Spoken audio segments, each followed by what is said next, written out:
one day, the meek will inherit the earth. Until then, the dysfunctional freaks will rule. And they're coming up next on Talk Soup, right here on E. Man, I can't believe this. The president of E has resigned. Did you see the news, man? Unbelievable. Our president, our leader, has completely resigned from the company. It's on the front page of Variety, man. Check it out. The guy's got a $20 million golden parachute. Sweet. Is that amazing? Tell you, it's a good thing that I held on to this, boy. Oh, yeah. Check this out, Tommy. You remember Nogales, 1994? Doing flaming shots with Lee down there. Little poker game, aces high. I doubled down, and I won, baby. Read it and weep.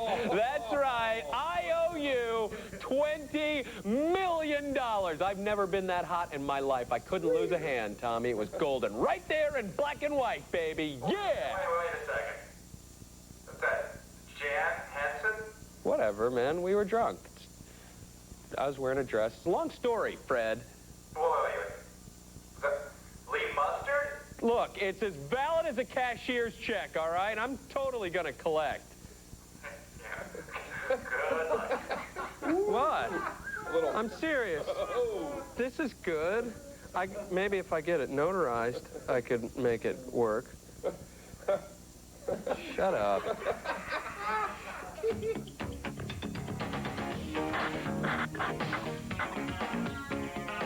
I don't fall for anybody.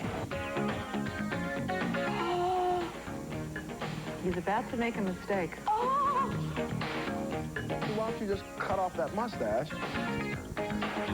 I like to be naked.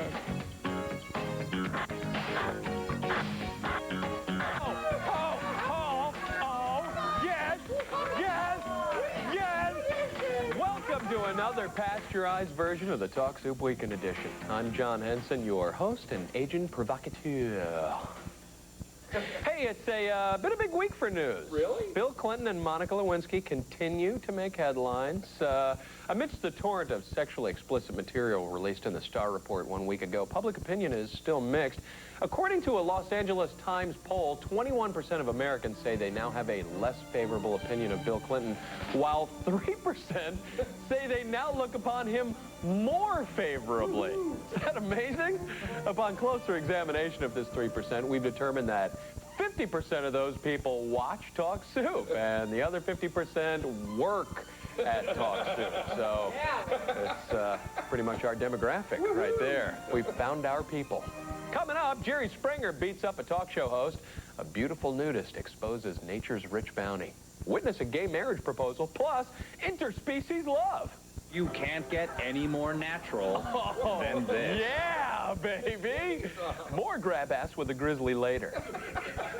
First up, Toby isn't a he. Toby isn't a she. Toby is a very special person the doctors like to call a neuter. In other words, Toby doesn't have male or female sex organs. No innie, no outie, just a smooth spot. You know, Tom, my half-sister is a neuter. Really? Yeah. Come to think of it, she's also my half-brother. But I kid the asexual. Up next, Sally learns more about this unique individual. Professionals have been very, very earnestly and sincerely helpful in explaining to me all of these things that I can do, even without a penis or a vagina. And I sit there and I listen to them and I think, why on earth would I want to do that? Toby, if you don't have the feeling for sex, if it isn't there, if you never knew that it existed, which in effect you don't, then it doesn't become a major number, right? No, it doesn't. When I was 16, I was at a clinic where all these professionals were telling me, you can get a prosthetic penis made, and it will exactly match your skin color, and it will be exactly the right size for you, and you can strap it on, and you can have sex with it just like a man. And I sat there and I thought, what good would that do me? Because you don't desire it. Well, even if I did desire it, this is a piece of rubber. It does not have any feeling in it. It's not a part of my body. It's just, I might as well leave the thing home for my so-called partner to play with while I go out to a movie. You know what? If I'm just... Good point. Hey, maybe Toby should try Personal's ad. I saw one this week that was perfect for him. Check it out.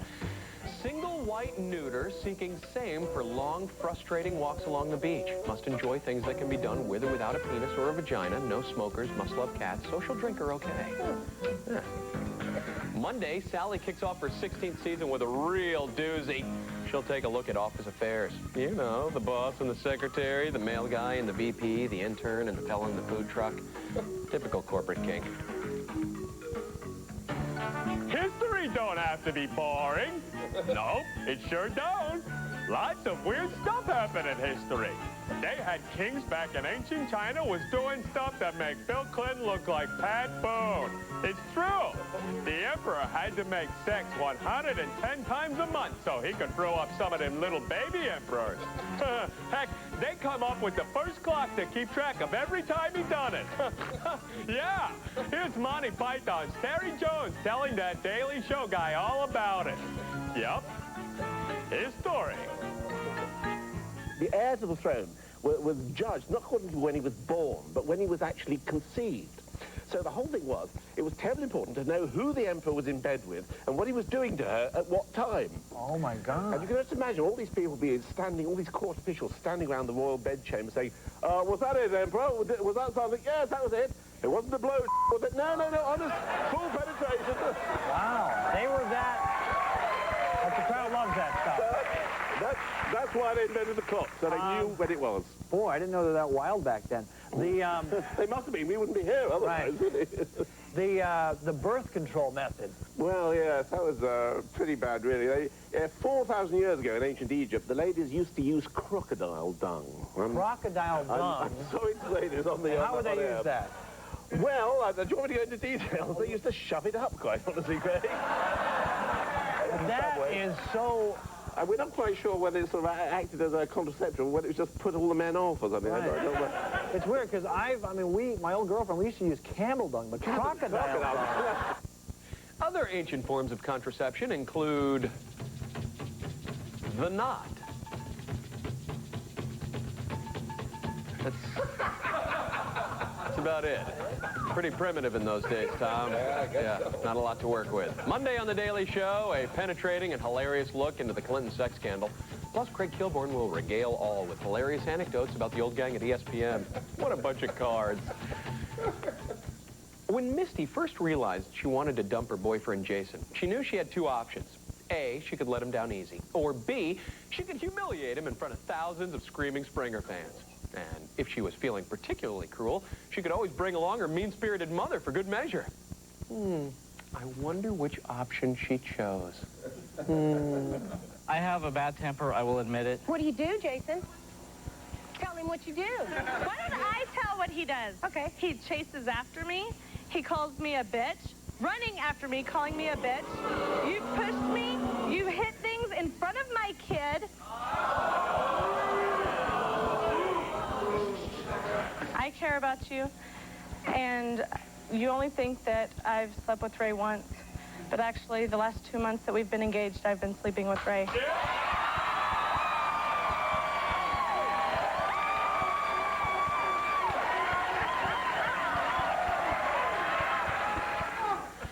We've met Mom and Jason. Now let's meet the guy Misty was cheating with. That is a real man. You are a baby. This ring means nothing to me.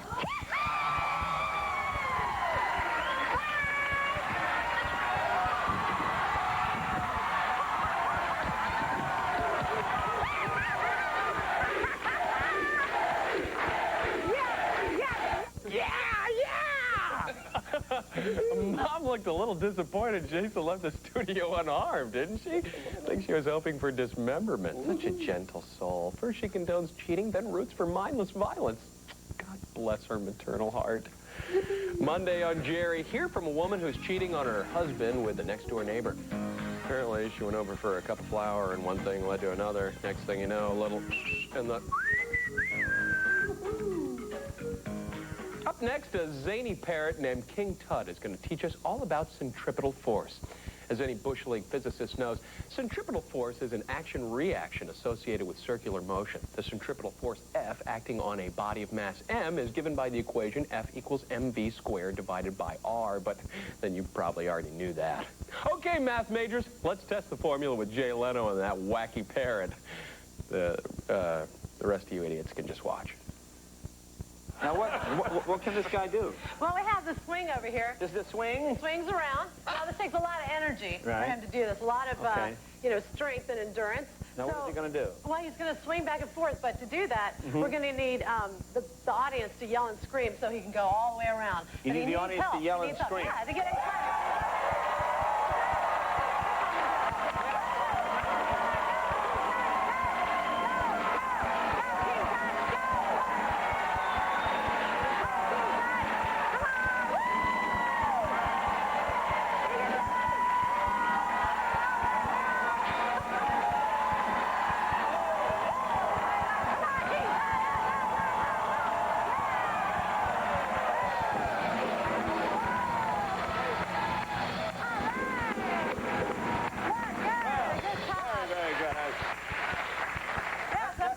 Something they would learn in the wildness.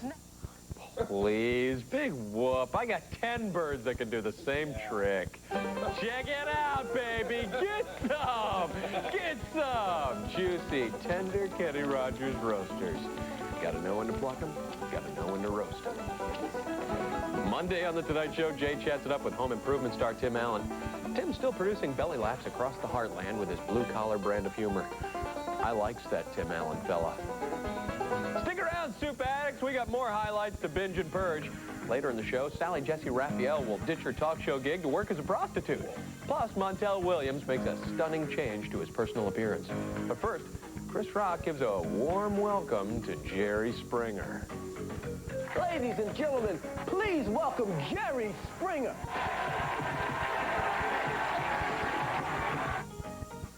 Putting on a bathing suit made Pamela Anderson Lee famous. I think that, quite frankly, Pamela is the most popular blonde on the planet. But taking it off made her infamous. We're two crazy kids, and, we're naked at all times. From her single days to her turbulent marriage with drummer Tommy Lee. She was surprised that he had a hard time sharing. Get an intimate peek at Pam. I'm always in trouble somehow, and there's always bombs going off in my life. Real stars, real stories. Pamela Anderson Lee Celebrity Profile. This Wednesday at 8 Eastern and Pacific, only on E! America is falling in love with one true thing. I'm gonna go call my mom right now, just to tell her I love her. I can handle this. I've never been touched so much by a movie. I'm still crying, no. One True Thing. Rated R. Now playing at theaters everywhere. What were the skies like when you were young? There were lots of stars at night.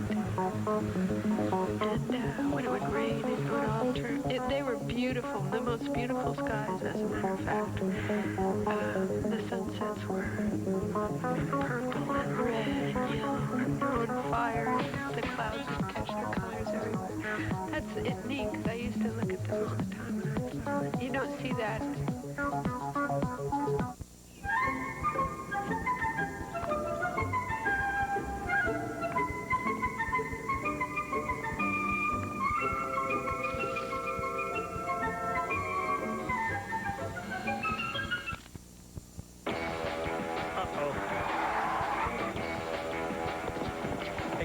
Where are we going? It took some pretty big strawberries to make better tasting strawberry Pop-Tarts.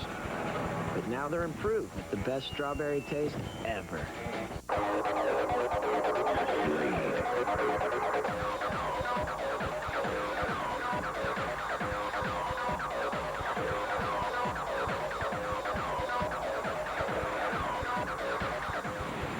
On the Just Shoot Me season premiere, this is Dennis Finch, and this is his boss's nanny. I'll do anything if I think it'll please someone. What's that? And this is the Nanny Cam episode. Caught on tape at his boss's house, doing this and a lot of this. I'm the boss, and I'm a blabbering blabbity blah. It's the season premiere of Just Shoot Me, NBC Premiere Week. You went over to my house? Yeah, I poked around a little.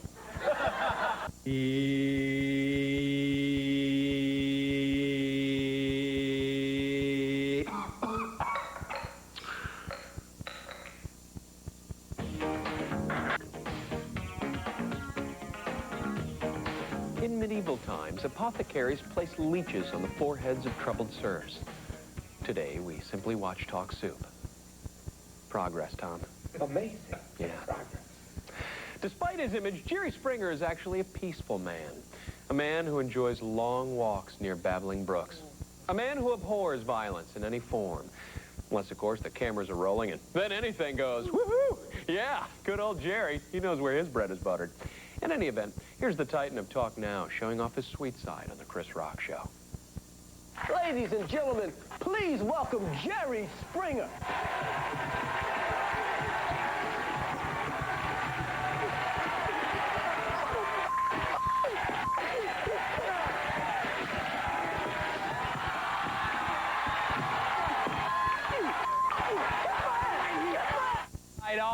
All right. Come on, boys. Stop roughhousing and make nice right now. I did politics for 10 years, and I loved it. But no, I wouldn't go. I mean, I don't want that ever to be a career. That's something you do as a passion. You know, not to make a living. If you try to make a living in politics, you're going to be dishonest. Right. You're going to say anything to get yourself elected. So no, I'll make my politics. I'll still believe in and work at, but this is my job. The show. It's your job, and if you ever have a girl with a cigar, you want to be able to put it on the air. Was it a Cuban cigar? I don't know. If it's a Cuban, they're going to try to get them on that, too. They are. They're going to try to get them on that, I actually heard that mentioned today. Actually, you're making a joke, but seriously. They're saying, well, that was contraband, you know. This is the most up thing. Did Monica ever call you? Did you ever go through those calls? I'm the president.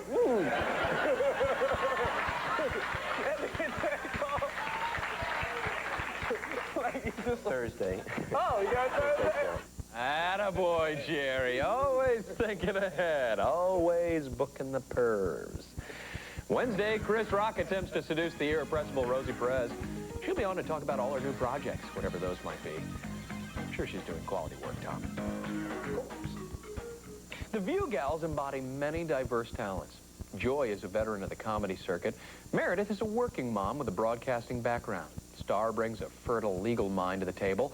Barbara has years of first-rate journalism under her belt, and Debbie has a lot of experience playing Truth or Dare. Hence this new segment, Dare Debbie. In the following clip, Deb accepts a dare to indoor climb with hunky Melrose Place star Rob Estes. Go, Debbie, go! Go, Debbie! Go, Debbie! Go, Debbie! Go, Debbie! Go, Debbie! Go, Debbie! Go, Debbie! Go, Debbie! Go, Debbie! Go, Debbie! Go, Debbie! Go, Debbie! Go, Debbie! Go, Debbie! Come on, Deb! 18, 17, Debbie! 16, 15, 14, 15, 12, 11, 10, 11.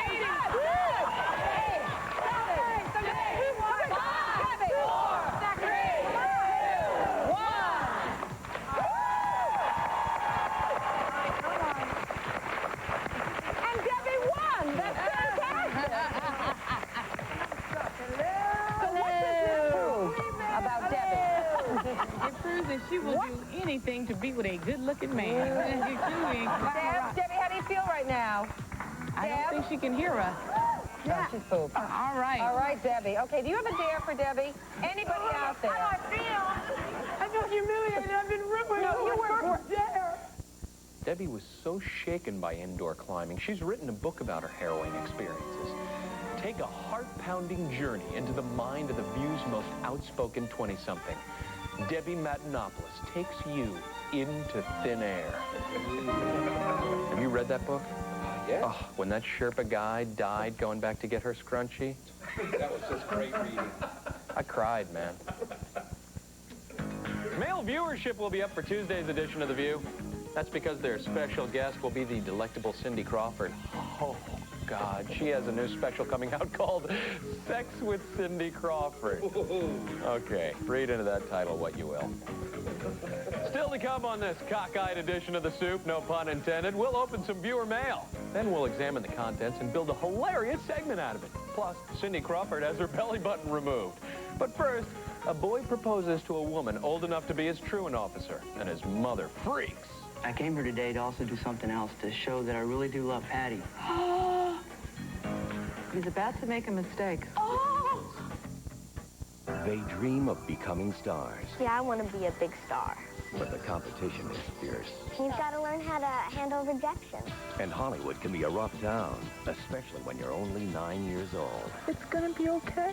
Follow the struggles of 3 young actors on their quest for big screen success. They gave you the part.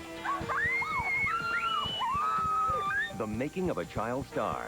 The journey continues this Sunday at 7 Eastern and Pacific, only on E! Watch this show. Roger Ebert exclaims, "My purpose is to give good reviews to movies like Simon Birch. That's what I'm on Earth for." Critics and audiences love Simon Birch. It was amazing. Gene Shalit calls it a pure pleasure. It was very uplifting. Superbly acted, beautifully directed, a masterpiece. It was very touching. 2 thumbs up, way up. And Gene Siskel raves one of the year's best, Simon Birch. Oh, God, I love this movie. Rated PG, now playing in select cities. I'm Peggy Fleming, Olympic gold medal skater, wife, mother, and breast cancer survivor. I'm partnering with Samsung and Sprint PCS to help in the fight against breast cancer. We'd like you to call the women in your life to encourage them to get a mammogram and examine their breasts regularly. Let them know early detection is part of the cure. To help, purchase a Samsung phone with Sprint PCS service, and a donation will be made to the Susan G. Komen Foundation. Thank you. Hi, I'm Gwyneth Paltrow, and you're watching E! Entertainment Television. Now you can have your very own cellular phone absolutely free. Finally, a cell phone I can afford. No deposit, no credit check, no turn downs. Just one great phone totally free. Now you can have the security and convenience of your own free cellular phone. This is definitely the way to go. With Quintel Cellular, there's no activation fee, and your cellular phone is free. Now I'm back in business. Compact. Memory features. It has everything you need or want in your cellular phone. Call now and find out how you can get your very own Quintel Cellular phone for free. There's no deposit, no credit check, no turn downs, no activation fee. Just one great phone, absolutely free. Call now. Call 1-800-604-6980.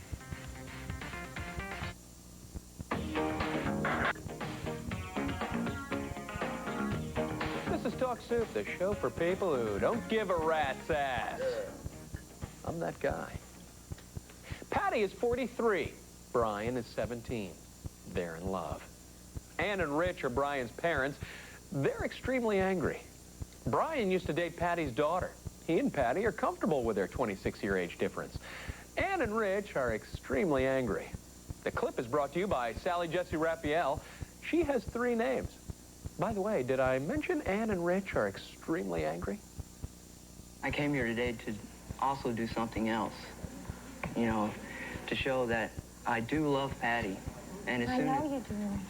I know you do. That's why I just want to make sure that you're a kid, and I'm your mom, and I'm protective. And even if you make mistakes, Brian, I'll still love you. Tell him. Brian, even if you make mistakes, I'm still going to love you. Okay. And as I was saying, I came here today to also do something else, to show that I really do love Patty. He's about to make a mistake.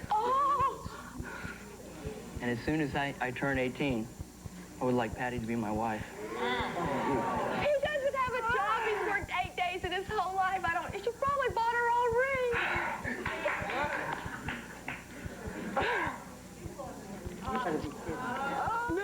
No, wait, I can fix this. Wait, okay, all right, put Patty in a rocket ship and then make it travel at the speed of light, right? And then have her come back to the Earth in the year 2024, huh?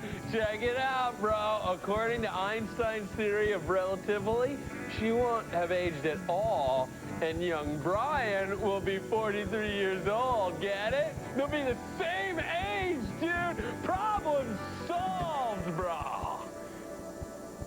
Anybody got any Cheetos or something? I'm kind of hungry. Oh, cool. Flaming hot Cheetos. All right. Whoa, that's cool. Can I kill the bag? Bonus.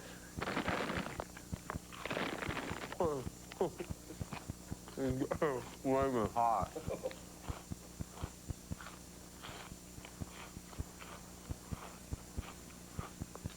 I can't swallow, dude. I can't swallow. I can't. Ugh. That was close.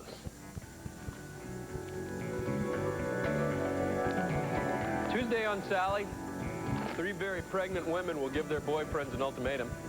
Either walk down the aisle or out the door. Find out who'll propose and who'll take the deadbeat dad route so popular with today's single man. Montel Williams is always looking for new ways to improve his show. This year, he plans on presenting dramatic stories about people overcoming adversity. He also hopes to be an instrument of change in the lives of those brave people. But unfortunately, he'll have to do it all without his mustache. That's right. This summer, quicker than you can say bingo bango, he shaved the stash. I have trouble with change. I was lucky enough to take a break from my normal routine and had a chance to kick back with my family and friends, do some things. I've made some major changes in Montel over the summer, as you can tell. And this came about because, you know, almost every summer I grow a goatee just to hang out and be different, like I did there. That's Montel's Gerard Degas in Robin Hood. But I had a goatee, and then my wife said, well, before you go to goatee, why don't you just cut off that mustache so I can see what you look like? And I haven't been without a mustache now for, well, I won't say the number of years, but since I was 16 years old. And so, bingo, I cut it off. There he is. Wait, here I am. Mustache or no mustache? What do you think, mustache or no mustache? Should I stay off? Wait. Grow it back, raise your hand. Keep it off, raise your hand. Good to go, it's off for a while. All right. Hey, I understand. That's a tough grooming choice, Montel. Maybe you should split the difference. I'm macho. Sensitive. Macho. Sensitive. I work at the Gap. I work at a gas station. It's just that easy, Tom. Let me tell you, something for everybody. Tuesday, Montel welcomes View hostess Star Jones. Star's out plugging her new book, You Have to Stand for Something or You'll Fall for Anything. It's going to be a bestseller, allegedly. Coming up later in the show, it's our often imitated, never duplicated clip of the week. Plus, enjoy some music meditation. But first, appearing on our executive stage, proof there really is a God. Show some appreciation for Adara.